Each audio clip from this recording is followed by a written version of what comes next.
Hello ಎಲ್ರಿಗೂ ನಮಸ್ಕಾರ. Welcome back to my YouTube channel. ಎಲ್ಲರೂ ಆರಾಮಾಗಿ ಸೇಫ್ ಆಗಿದ್ದೀರ ಅಂತ ಭಾವಿಸ್ತೀನಿ. ನಾನು ಕೂಡ ಆರಾಮಾಗಿ ಸೇಫ್ ಆಗಿ ಇದ್ದೀನಿ. ಇವಾಗ ಟೈಮ್ ನೋಡಿದ್ರೆ ನಿಜ ಶಾಕ್ ಆಗ್ತೀರಾ. 12 o'clock ಆಗಿದೆ. ಇವಾಗ ಎದ್ದಿದ್ದೀನಿ. ರಾತ್ರಿ ಎಲ್ಲ ನಿದ್ದೆಗಿಡೋದು, ಬೆಳಿಗ್ಗೆ ಎಲ್ಲ ನಿದ್ದೆ ಮಾಡೋದು, ಈ ಥರ ರೊಟೀನ್ ಆಗಿಬಿಟ್ಟಿದೆ. ಡೇ ಎಲ್ಲ ನೈಟ್ ಆಗಿಬಿಟ್ಟಿದೆ, ನೈಟ್ ಎಲ್ಲ ಮಾರ್ನಿಂಗ್ ಆಗಿಬಿಟ್ಟಿದೆ. ಇವಾಗ ಅಮ್ಮ ಪೊಂಗಲ್ ಮಾಡಿದ್ದಾರೆ, ಪೊಂಗಲ್ ತಿನ್ನಬೇಕು. ಅಷ್ಟರಲ್ಲಿ ನಾನು ಟಿಫನ್ ಮುಗಿಸೋ ಅಷ್ಟರಲ್ಲಿ ನಿನ್ನೆ ಏನೇನೆಲ್ಲ ಆಯಿತು. ನಿನ್ನೆ ಪಾಪು ಕಿವಿ ಚೂಸಕ್ಕೆ ಹೋಗಿದ್ವಲ್ಲ, ಆವಾಗ ಅಲ್ಲಿ ವೀಡಿಯೋನ ಮಾಡ್ಕೊಳಕ್ಕಾಗಿಲ್ಲ. ಅವನನ್ನ ಹಿಡ್ಕೊಬೇಕಾಗಿತ್ತು. ಸೊ ಅದರಿಂದ ವೀಡಿಯೋನ ಮಾಡ್ಕೊಳಕ್ಕಾಗಿಲ್ಲ. ಮೇಲೆ ಅವನು ಅಳ್ತಾ ಇದ್ದ ಅಂದ್ಬಿಟ್ಟು ಇವತ್ತು ತೋರಿಸ್ತೀನಿ ಅವನನ್ನು ವೀಡಿಯೋದಲ್ಲಿ ಕಂಪ್ಲೀಟ್ ಆಗೋ ಅಷ್ಟರಲ್ಲಿ. ಅದಕ್ಕೆ ನಿನ್ನೆ ವೀಡಿಯೋ ಮಾಡ್ಕೊಳಕ್ಕಾಗಿಲ್ಲ. ಹೋಗ್ಬೇಕಾದ್ರೆ ಒಂದು ಸ್ವಲ್ಪ ವೀಡಿಯೋನ ಮಾಡ್ಕೊಂಡಿದ್ದೆ. ಮತ್ತು ನಿನ್ನೆ ಏನೇನಾಯಿತು ಅನ್ನೋದನ್ನು ಸ್ವಲ್ಪ ಗ್ಲಿಮ್ಸ್ನ ತೊಗೊಂಡಿದ್ದೆ. ಅದನ್ನು ಇವಾಗ ಅಟ್ಯಾಚ್ ಮಾಡ್ತೀನಿ. ಅದನ್ನು ನೋಡಿಕೊಂಡು ಬನ್ನಿ. ಮತ್ತು ಯಾರೆಲ್ಲ ಇನ್ನೂ ನನ್ನ ಚಾನಲ್ನ ಸಬ್ಸ್ಕ್ರೈಬ್ ಮಾಡ್ಕೊಂಡಿಲ್ಲ, ದಯವಿಟ್ಟು ಚಾನಲ್ನ ಸಬ್ಸ್ಕ್ರೈಬ್ ಮಾಡಿಕೊಂಡು ವೀಡಿಯೋನ ಸಪೋರ್ಟ್ ಮಾಡಿ. ಮತ್ತು ಹೇರ್ ನೋಡಿ ಈ ಥರ ಕಾಣಿಸ್ತಾ ಇದೆ ಸದ್ಯಕ್ಕೆ. ಇವತ್ತು ಒಂದು ಸ್ವಲ್ಪ ಹೇರ್ ಪ್ಯಾಕ್ ಹಾಕ್ತೀನಿ. ತುಂಬ ಹೇರ್ ಫಾಲ್ ಆಗ್ತಾಯಿದೆ, ನೋಡೋಣ ಇವತ್ತಿನ ಡೇ ಯಾವ ಥರ ಹೋಗುತ್ತೆ ಏನು ಆಯ್ತಾ ಅಂತಂದ್ಬಿಟ್ಟು. ನೆನ್ನೆ ಡ್ರೆಸ್ನೇ ಹಾಕ್ಕೊಂಡಿದ್ದೀನಿ ಇವತ್ತು, ಯಾರು ಏನು ಅನ್ಕೋಬೇಡಿ. ಇವಾಗ ಟಿಫನ್ ತಿನ್ಕೊಂಡು ಆಲ್ರೆಡಿ ಮಧ್ಯಾಹ್ನ ಬ್ರಂಚ್ ಆಗಿಬಿಟ್ಟಿದೆ. ಇವಾಗ ಮಾರ್ನಿಂಗ್ ಟಿಫನು ಅಲ್ಲ, ಆಫ್ಟರ್ನೂನು ಅಲ್ಲ, ಆ ಥರ ಆಗಿಬಿಟ್ಟಿದೆ. ಪಾಪು ಇವಾಗ ಆಡ್ತಾ ಇದ್ದಾನೆ. ಅವನು ಆಟ ಆಡೋಷ್ಟರಲ್ಲಿ ನಾನು ಟಿಫನ್ ತಿಂದ್ಬಿಟ್ಟು ಬಂದುಬಿಡ್ತೀನಿ. ಅಷ್ಟರಲ್ಲಿ ನೀವು ಹೋಗ್ಬಿಟ್ಟು ವೀಡಿಯೋ ನೋಡ್ಕೊಬಂದ್ಬಿಡಿ. ನೈಟಲ್ಲಿ ನನ್ನ ರೊಟೀನ್ ಯಾವ ರೀತಿ ಇರುತ್ತೆ ನೋಡಿ ನೀವೇ. ಮಲ್ಕೊಳ್ಳೋದು ಲೇಟಾಗಿನೇ ಒಂದು 11 ಗಂಟೆಗೆ ಮಲ್ಕೋತಾನೆ. 11:15ಗೆ ಮತ್ತೆ ಎದ್ದೇಳ್ತಾನೆ. ಅದಾದ ನಂತರ ಮತ್ತೆ ಮಲ್ಕೊಳ್ಳೋದೇ ಇಲ್ಲ, ಎದ್ದೇ ಇರ್ತಾನೆ. ಅವನು ನೋಡ್ಕೊಂಡು ನಾವು ಮಲ್ಕೊಳಕ್ಕಾಗಲ್ಲ. ಯಾಕಂದರೆ ಮಲ್ಕೊಂಡ್ರೆ ಅವನು ಮತ್ತೆ ಎದ್ದು ಅಳಕ್ಕೆ ಸ್ಟಾರ್ಟ್ ಮಾಡ್ತಾನೆ. ಅವನನ್ನು ಕರ್ಕೊಂಡಿರಬೇಕು, ಇಲ್ಲ ಅವನ ಜೊತೆ ಕೂತ್ಕೊಂಡಿರಬೇಕು. ಈ ಥರ ಇರುತ್ತೆ ನೈಟ್ ರೊಟೀನ್. ಇದಕ್ಕೋಸ್ಕರನೇ ಗೈಸ್ ಟೈಮ್ ಬಂದು ಇವಾಗ 9:15 ಇನ್ನೂ ನಮ್ಮ ಮನೆ ಚಿಲ್ಟಾರಿ ಇನ್ನೂ ಮನಿಕೊಂಡಿಲ್ಲ. ಅದೆಷ್ಟು ಗಂಟೆಗೆ ಮಲ್ಕೋತಾನೆ ಅಂತಲೇ ಗೊತ್ತಿಲ್ಲ. ಇನ್ನೂ ಆ್ಯಕ್ಟಿವ್ ಆಗೇ ಇದ್ದಾನೆ, ಮಲಗ್ತಾನೇ ಇಲ್ಲ ಗೈಸ್. ಏನು ಮಾಡೋದು ಅಂತಲೇ ಗೊತ್ತಾಗ್ತಾ ಇಲ್ಲ. ಅದೇನು ಎಲ್ಲರ ಮನೆ ಮಕ್ಕಳು ಹಿಂಗೇನ, ನಮ್ಮ ಮನೇದು ಮಾತ್ರ ಹಿಂಗೇನ ಒಂದೂ ಗೊತ್ತಾಗ್ತಾ ಇಲ್ಲ. ಅಯ್ಯೋ 9:15 ಇವಾಗಿನ ಟೈಮ್ ಬಂದು. ಟಿಫನ್ ಆಯಿತು, ಅವಲಕ್ಕಿ ಉಪ್ಪಿಟ್ಟು ಮಾಡಿದರು ಅಮ್ಮ. ಇನ್ನೂ ಆ್ಯಕ್ಟಿವಾಗಿ ಆಡ್ತಾನೇ ಇದ್ದಾನೆ ಇವತ್ತು. ಅದಕ್ಕೇ ಸುಮ್ಮನೆ ಆಡಲೇ ಬಿಡು ಅಂತಂದ್ಬಿಟ್ಟು ಸುಮ್ಮನೆ ಇದ್ದೀನಿ. ನೋಡೋಣ ಎಷ್ಟು ಗಂಟೆಗೆ ಮಲ್ಕೋತಾನೆ ಅಂದ್ಬಿಟ್ಟು. ನಿಮ್ಮ ಮನೇಲೂ ಇದೇ ಥರ ಮಾಡ್ತಾರಾ? ಕಾಮೆಂಟ್ ಮಾಡಿ. ಆಗಲ್ಲ ಗಾಯ್ಸ್, ಈ ಥರ ಆದರೆ ನಿದ್ದೆ ಇಲ್ಲ ಆದರೆ ಏನು ಮಾಡೋದು. ನೈಟು ಈ ರೀತಿ ಇರೋದ್ರಿಂದ ಡೇ ಫುಲ್ ನಿದ್ದೆ ಆಗಿರುತ್ತೆ. ವ್ಲಾಗ್ ಇರುತ್ತೆ, ಬಟ್ ಅಪ್ಲೋಡ್ ಮಾಡೋದಕ್ಕೆ ಟೈಮ್ ಸಿಗೋದಿಲ್ಲ. ಆ ಥರ ಆಗ್ಬಿಟ್ಟಿರುತ್ತೆ, ಏನೂ ಮಾಡೋಕ್ಕಾಗಲ್ಲ. ಮತ್ತು ಹೇರ್ ಕಟ್ ನೋಡ್ಬೋದು ಯಾವ ರೀತಿ ಇದೆ ಅಂದ್ಬಿಟ್ಟು. ಒಂದು ಸ್ವಲ್ಪ ಡಿಫ್ರೆಂಟಾಗಿ ಕಾಣಿಸ್ತಾ ಇದೆ. ಸ್ವಲ್ಪ ಫ್ರಂಟ್ ಹೇರ್ ಕಟ್ ಮಾಡಿಸ್ಕೊಂಡಿದ್ದೀನಿ, ಸ್ವಲ್ಪ ಚೇಂಜಸ್ ಇರಲಿ ಅಂದ್ಬಿಟ್ಟು. ಇನ್ನೂ ನನಗೆ ಅಡ್ಜಸ್ಟ್ ಆಗಿಲ್ಲ ಇದು. ಅಂದರೆ ನೋಡೋಕ್ಕೇನೋ ಒಂಥರ ಚೆನ್ನಾಗಿ ಅನ್ನಿಸ್ತಾ ಇದೆ. ನೋಡೋಣ, ಒಂದೊಂದು ವಾರ ಆದಮೇಲೆ ಗೊತ್ತಾಗುತ್ತೆ. ಮತ್ತು ಪಾಪು ಕಿವಿ ಚೂಸೋಕ್ಕೆ ಹೋಗಬೇಕು ಅಂತ ಹೇಳಿದ್ನಲ್ವ, ಆವಾಗ ಈ ಬಟ್ಟೆ ಹಾಕ್ಕೊಂಡು ಕರ್ಕೊಂಡೋಗಿದ್ದೆ. ತುಂಬ ಏನು ಜಾಸ್ತಿ ಅಳಕ್ಕೆ ಹೋಗಲಿಲ್ಲ. ಯಾವಾಗಲೂ ಅಷ್ಟೇ ಮಕ್ಕಳಿಗೆ ಚಿನ್ನದ ಕಡ್ಡಿಲಿ, ಅಂದರೆ ಚಿನ್ನದಲ್ಲೇ ಚುಚ್ಚಿದ್ರೆ ಅಷ್ಟು ಅವ್ರಿಗೆ ಪೇಯ್ನ್ ಬರೋದಿಲ್ಲ. ಮತ್ತು ನಾವು 5th ಮಂತಲ್ಲಿ ಏನಕ್ಕಪ್ಪ ಚುಚ್ಚಿದ್ದು ಅಂತಂದರೆ, ಇವಾಗ ನಾನು 9 ಮಂತಲ್ಲಿ ಸೀಮಂತ ಮಾಡ್ಕೊಂಡಿರೋದ್ರಿಂದ 5 ಮಂತ್ಗೆ ನಮ್ಮ ಕಡೆ ಕಿವಿ ಚೂಸೋದು, ನಾಮಕರಣ ಮಾಡೋದು ಈ ಥರ ಮಾಡ್ತಾರೆ. ನಾವು ಹಸ್ಬೆಂಡ್ ಮನೆ ಕಡೆ 12 ಡೇಸ್ಗೆ ಶಾಸ್ತ್ರ ಎಲ್ಲ ಮಾಡಿರೋದ್ರಿಂದ ಮತ್ತು ನಾಮಕರಣ ಮಾಡೋಂಗಿಲ್ಲ. ಸೊ ಅದರಿಂದ 1 ಇಯರ್ ಬರ್ಡೇ ಮಾಡ್ಕೊಳ್ಳೋಣ ಅಂದ್ಬಿಟ್ಟು ನಾವು ಮಿಕ್ಕಿದ್ದು ಯಾವುದೇ ಫಂಕ್ಷನ್ನು ಕೂಡ ಸಿಂಪಲ್ಲಾಗಿ ಮಾಡ್ಕೊಂಡಿದ್ವಿ. ಕಿವಿ ಚುಚ್ಚೋದು ಅಷ್ಟೇ. ಕೆಲವೊಬ್ಬರು 3 ಮಂತ್ಗೂ ಚುಚ್ಚಿಸ್ತಾರೆ, ಕೆಲವೊಬ್ಬರು 5 ಮಂತಿಗೆ ಚುಚ್ಚಿಸ್ತಾರೆ, ಕೆಲವೊಬ್ಬರು 9 ಮಂತಿಗೆ ಚುಚ್ಚಿಸ್ತಾರೆ. ಆದಷ್ಟು ನಾವು ಒಂದು 5 ಆ ಥರ ಚುಚ್ಚಿಸಿದರೆ ನನ್ನ ಪ್ರಕಾರ ಇದು ಒಳ್ಳೆ ಟೈಮ್ ಅಂತಲೇ ಹೇಳ್ಬೋದು. ಯಾಕೆ ಅಂದರೆ 4 ತಿಂಗಳು ತುಂಬಿ 5ನೇ ತಿಂಗಳಿಗೆ ಬಿದ್ದಾಗ ಚುಚ್ಚಿದಾಗ ದೃಷ್ಟಿ ಆಗೋದೆಲ್ಲ ಕಡಿಮೆ ಅಂತಾರೆ.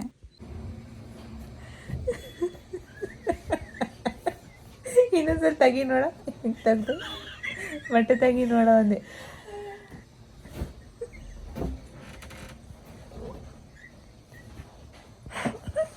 ಎಷ್ಟು ನೀಟಾಗಿ ಜೋಡ್ಸ್ ಮಾಡುತ್ತಾ ಇದೆ.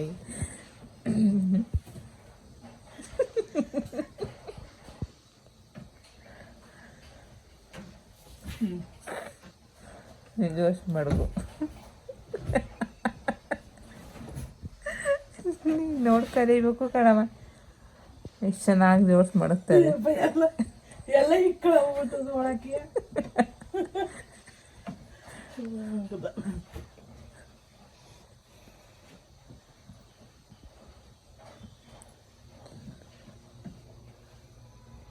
ಇದ್ಕೊಂಡು ಯಾವ ತಗೊಂಡು ಮಳೆ ಇದು ಊಟ ಪ್ಯಾಂಟ್ನೇ ಹಾಕೊಂಡೋಗಿನಿ. ಹಂಗೆ ಬೀರು ತೆಗೆ ಬಾರಿ, ಆ ಬೀರು ತೆಗೆ.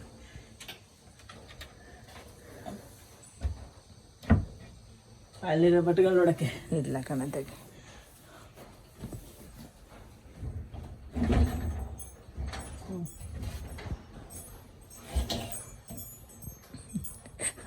ಕೆಳಗಡೆಯಿಂದ ಮೇಲ್ಗಡೆ 2ನೇ ಸ್ಟೆಪ್ಪರ್ ಐತಲ್ಲ, ಆ ಬಟ್ಟೆ ಎತ್ಕೊ.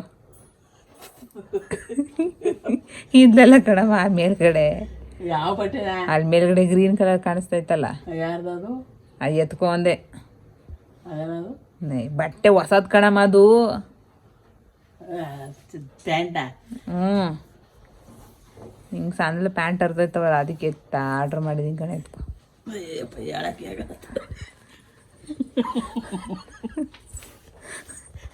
ಎತ್ಕೋದು ಬಟ್ಟೆ ಇದ ಅದು ಎತ್ಕೊಬೇಡ, ಕೆಳಗಿನದು ಎತ್ಕೊ. ಅದು ಆ ಕಲರ್ ಕಾಣಿಸ್ತೈತಲ್ಲ ಅದನ್ನೇ ಎತ್ಕ. ಇದ ಮುಟ್ಟಿದ್ರೆ ಬಿದ್ದೈತವ ನಮ್ಮ ಇಟ್ಲಿ ಬಟ್ಟೆಗಳಂತೂ. ಇದೇನಿದು? ಅದು ನಂದು. ಇದೇನಿದು? ಇದು ನಿಂದು ಬಟ್ಟೆ ಹೊಸದು. ಇದ ಯಾವ ಜಿಂಗಲಲ್ಲಿ ತರಿಸಿದ್ರೆ ಪರವಾಗಿಲ್ಲ. ಗೌರಿ ಹಬ್ಬಕ್ಕೆ ನಿಂಗೆ ಜಿಂಗಲೆಲ್ಲ ಬಟ್ಟೆ ಕರೆಕ್ಟಾಗಿ ಅದಲ್ಲ. ಇನ್ನೇನು ಮತ್ತೆ ಇದು ಪ್ಯಾಂಟ್ ಅದ? ಇದು ಇದು ವೇಲು.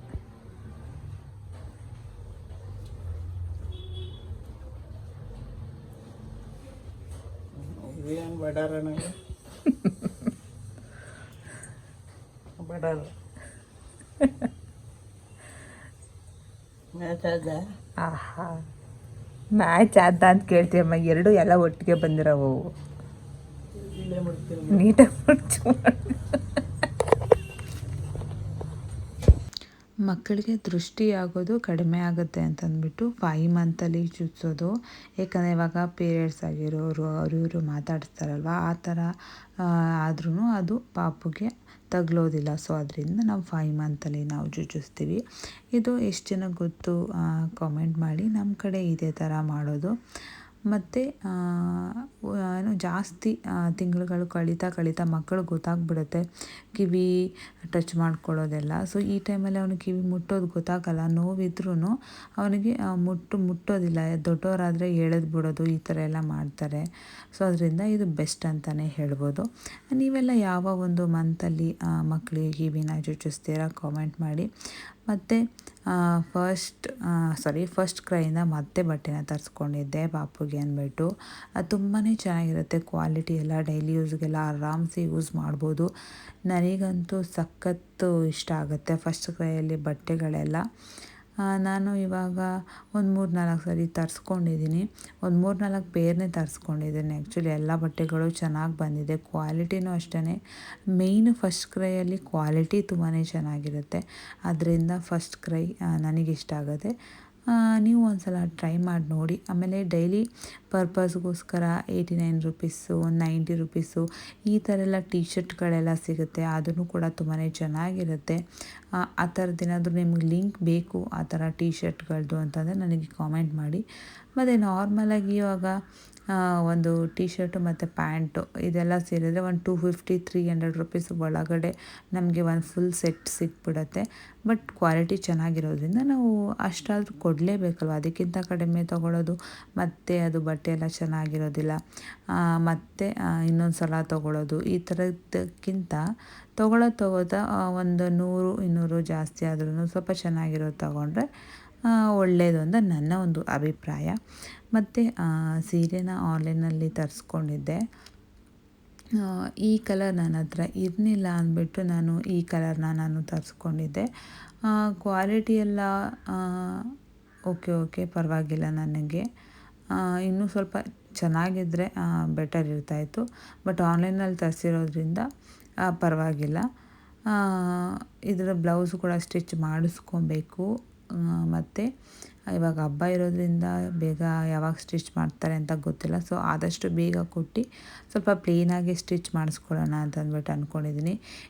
ಈ ಕಲರ್ ನನಗೆ ಹೇಗೆ ಕಾಣಿಸ್ತಾ ಇದೆ ಅಂದ್ಬಿಟ್ಟು ಕಾಮೆಂಟ್ ಮಾಡಿ. ಈ ಕಲರ್ ನನ್ನ ಹತ್ರ ಇರನೇ ಇಲ್ಲ, ಈ ಕಲರ್ ಇರಲಿಲ್ಲ ನನ್ನ ಹತ್ರ. ಜಾಸ್ತಿ ನನ್ನ ಹತ್ರ ಪಿಂಕ್ ಕಾಂಬಿನೇಷನ್ಗೆ ಜಾಸ್ತಿ ಹೋಗಿರುತ್ತೆ.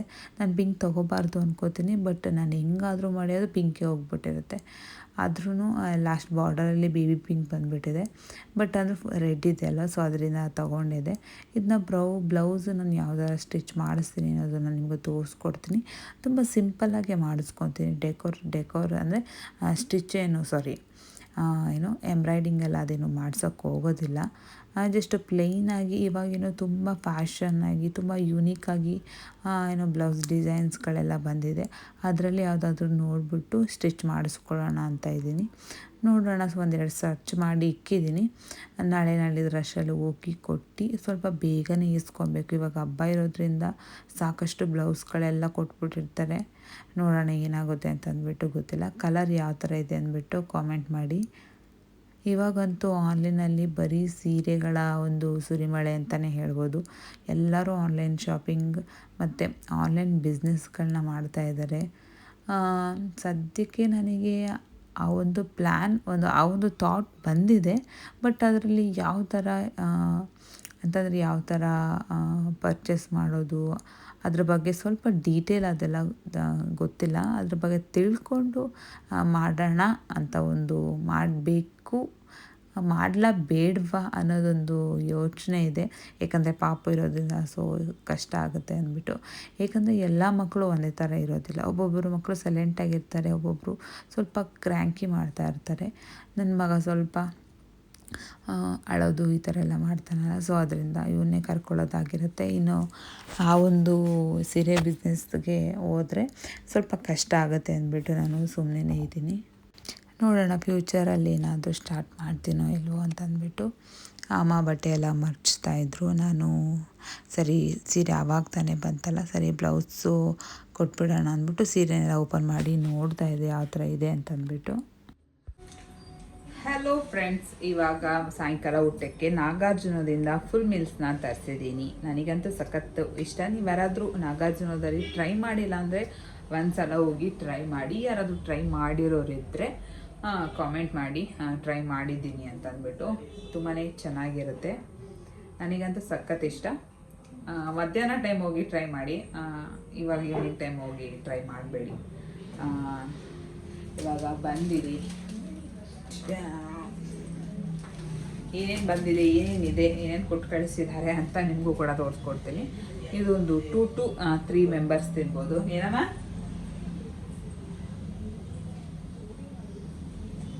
ಇವಾಗ ಓಪನ್ ಮಾಡೋಣ. ಮತ್ತು ಇವತ್ತು ಊಟ ಆಚೆಯಿಂದನೇ ತರಿಸಿದ್ವಿ. ತುಂಬ ದಿವಸ ಆಗಿತ್ತಲ್ಲ, ತುಂಬ ತಿಂಗಳುಗಳೇ ಆಗಿತ್ತು. ನನಗೆ ತಿನ್ನಬೇಕು ಅಂತ ಅನ್ನಿಸ್ತಾಯಿತ್ತು. ಇನ್ನು ಆಚೆ ಹೋಗೆಲ್ಲ ತಿನ್ನೋಕ್ಕಾಗಲ್ವಲ್ಲ, ಸೊ ಅದರಿಂದ ಮನೆಗೆ ತರಿಸ್ಕೊಂಬಿಡೋಣ ಅಂತಂದ್ಬಿಟ್ಟು ಸಡನ್ನಾಗಿ ಅನಿಸಿದ್ದದು, ತರಿಸ್ಕೊಂಡೆ. ಸಾಯಂಕಾಲಕ್ಕಿಂತ ಮಧ್ಯಾಹ್ನ ಟೈಮ್ ತರಿಸ್ಕೊಂಡ್ರೆ ತುಂಬಾ ಚೆನ್ನಾಗಿರುತ್ತೆ. ನಾನು ಸಾಯಂಕಾಲನೇ ತರಿಸ್ಕೊಂಡೆ. ನೀವು ಯಾರಾದರೂ ತಿನ್ನಂಗಿದ್ರೆ ಮಧ್ಯಾಹ್ನ ಟೈಮ್ ತರಿಸ್ಕೊಳ್ಳಿ, ಅಥವಾ ಅಲ್ಲೇ ಹೋಗಿ ತಿನ್ನೋದ್ರಿಂದ ತುಂಬ ಬಿಸಿ ಬಿಸಿಯಾಗಿ ಚೆನ್ನಾಗಿರುತ್ತೆ. ನಾಗಾರ್ಜುನದಲ್ಲಿ ಚೆನ್ನಾಗಿರುತ್ತೆ. ನೀವು ಒಂದ್ಸಲ ಟ್ರೈ ಮಾಡಿ ನೋಡಿ, ಯಾರಾದರೂ ಟ್ರೈ ಮಾಡಿಲ್ಲ ಅಂತಂದರೆ. ನನಗಂತೂ ಸಖತ್ ಇಷ್ಟ ಆಗುತ್ತೆ. ಆ್ಯಕ್ಚುಲಿ ಹೇಳ್ಬೇಕಂತಂದರೆ ಇವಾಗ ಏನಾಗ್ಬಿಟ್ಟಿದೆ ಅಂತಂದರೆ ಇವಾಗ ನಾನು ಮಾಡಿಕೊಂಡು ತಿನ್ನೋದು ಅಭ್ಯಾಸ ನನಗೆ ಜಾಸ್ತಿ ಆಗಿರೋದ್ರಿಂದ ಯಾವುದೇ ಹೋಟೆಲ್ ಫುಡ್ ಅಂದ್ರೂ ನನಗೆ ಒಂಥರ ನಾನು ಮಾಡಿರೋ ಥರ ಇಲ್ವಲ್ಲ ಅನ್ನೋ ಥರದೊಂದು ಫೀಲ್ ಬಂದುಬಿಟ್ಟಿದೆ. ಬಟ್ ನನ್ನ ಕೈಯಲ್ಲಿ ಮಾಡ್ಕೊಂಡು ತಿಂದ್ರೆ ನನಗೆ ಸಖತ್ ಇಷ್ಟ ಆಗುತ್ತೆ. ಯಾವುದೇ ಫುಡ್ ಆದ್ರೂ ಅಷ್ಟೇ, ಯಾವುದೇ ಥರ ಹೋಟೆಲ್ ಫುಡ್ ಆದ್ರೂ ಅಷ್ಟೇ. ಬಟ್ ಇವಾಗ ಈ ಟೈಮಲ್ಲಿ ಮಾಡ್ಕೊಂಡು ತಿನ್ನೋದೆಲ್ಲ ಆಗದೇ ಇರುವಂಥ ಕೆಲಸ ಅಂತಲೇ ಹೇಳ್ಬೋದು. ಪಾಪುನ ಕರ್ಕೊಂಡು ಒಂದಷ್ಟು ಕೈಯೆಲ್ಲ ನೋಯ್ತಾ ಇರುತ್ತೆ. ಇನ್ನು ಮಾಡ್ಕೊಂಡು ತಿನ್ನೋಕ್ಕಂತೂ ಡೆಫಿನೆಟ್ಲಿ ಆಗೋದೇ ಇಲ್ಲ. ಯಾರೋ ಮಾಡಿಕೊಟ್ರು ತಿನ್ಬೋದು, ಅಥವಾ ಏನಾದರೂ ತಗೊಂಡು ಎಲ್ಲ ತರಿಸ್ಕೊಂಡು ತಿನ್ನೋದು, ಈ ಥರ ಒಂದು ಇದ್ದರೆ ಓಕೆ ಅಂತ ಅನಿಸುತ್ತೆ. ಮಾಡ್ಕೊಂಡು ತಿನ್ನೋಷ್ಟು ಪೇಷನ್ಸ್ ಇರೋದಿಲ್ಲ. ಸಮ್ಟೈಮ್ಸ್ ಇರುತ್ತೆ, ಆವಾಗ ಮಾಡ್ಕೊಂಡು ಡೆಫಿನೆಟ್ಲಿ ಮಾಡ್ಕೊಂಡು ತಿಂತೀನಿ. ಇಲ್ಲ ಮಾಡ್ಕೊಳಕ್ಕಾಗಲ್ಲ ಅಂತಂದಾಗ ಅಥವಾ ಏನಾದರೂ ತಿನ್ನಬೇಕು ಏನಾದರೂ ಆಗಲ್ಲ ಅಂತಂದರೆ ನಾನು ತರಿಸ್ಕೊಂಡು ತಿಂದುಬಿಡ್ತೀನಿ. ಆಸೆ ಎಲ್ಲ ಇಟ್ಕೊಂಡು ಇರೋ ಥರ ಹುಡುಗಿ ನಾನಂತೂ ಅಲ್ಲವೇ ಅಲ್ಲ. ತಿನ್ನಬೇಕು ಅಂದರೆ ತಿನ್ನು, ಆ ಥರ ನನ್ನ ಕ್ಯಾರೆಕ್ಟರ್ ಬಂದು. ಇರೋವರೆಗೆ ತಾನೇ ತಿಂತೀವಿ, ಎಲ್ಲ ಹೋದ್ಮೇಲೆ ಏನು ತಿನ್ನೋಕ್ಕಾಗತ್ತಲ್ವ. ಸೊ ಅದರಿಂದ ಇರೋವರೆಗೆ ನನ್ನ ಕೈಯಲ್ಲಿ ಯಾವ ಥರ ಆಗುತ್ತೆ ನಾನು ಆ ಥರ ನಮ್ಮ ಕೈಯಲ್ಲಿ ಎಷ್ಟು ಇರೋಕ್ಕಾಗುತ್ತೆ ಆ ಥರ ನಾನು ಇರೋಕ್ಕೆ ಇಷ್ಟಪಡ್ತೀನಿ. ಕೈಗೆ ಮೀರಿದ್ದೂ ನಾನು ಕೇಳೋಕ್ಕೆ ಇಷ್ಟಪಡಲ್ಲ. ಕೈಗೆ ಸಿಗೋದನ್ನು ನಾನು ತಗೊಳ್ದೇನೆ ನಾನು ಬಿಡೋದಿಲ್ಲ. ನೀವು ಯಾವ ಕ್ಯಾಟಗರಿ ಅಂತಂದ್ಬಿಟ್ಟು ಕಾಮೆಂಟ್ ಮಾಡಿ. ಮತ್ತು ಮರಿದಿರ ನನ್ನ ಹೇರ್ ಕಟ್ ಯಾವ ಥರ ಕಾಣಿಸ್ತಾ ಇದೆ ಅಂದ್ಬಿಟ್ಟು ಕಾಮೆಂಟ್ ಮಾಡಿ. ಒಂಥರ ಸ್ವಲ್ಪ ಯೂನಿಕಾಗಿ ಕಾಣಿಸ್ತಾ ಇದೆ. ನಮ್ಮ ಮನೆಯಲ್ಲಿ ಹೇಳ್ತಾಯಿದ್ರು ಸ್ವಲ್ಪ ದಪ್ಪ ಆಗಿಬಿಟ್ಟಿದೆಯಾ ಅನ್ನೋ ಥರ ಕಾಣಿಸ್ತಾ ಇದೆ, ಫೇಸ್ ಸ್ವಲ್ಪ ದಪ್ಪ ಆಗಿರೋ ಥರ ಕಾಣಿಸ್ತಾ ಇದೆ ಅಂದ್ಬಿಟ್ಟು.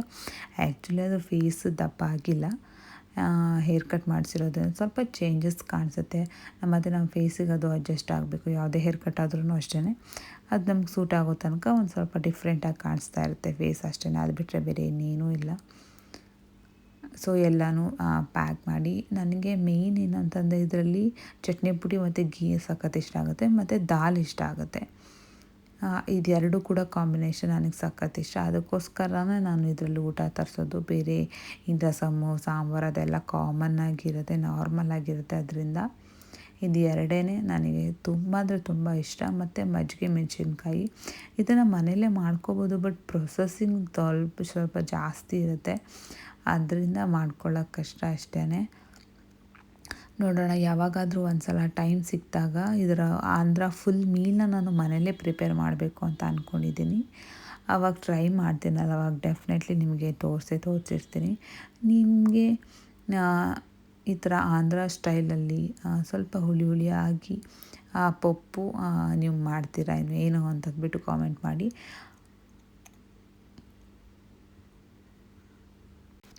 ಮತ್ತು ಈ ವ್ಲಾಗ್ನ ನಾನು ವಾಯ್ಸ್ ಓವರ್ ಕೊಡ್ತಾ ಇರೋದು ಎಷ್ಟು ಗಂಟೆಗೆ ಅಂದರೆ 5:36 ನಾನು ವಾಯ್ಸ್ ಓವರ್ ಕೊಡ್ತಾ ಇರೋದು. ಪಾಪ ಆವಾಗ ತಾನೇ ಮಲ್ಕೊಂಡ.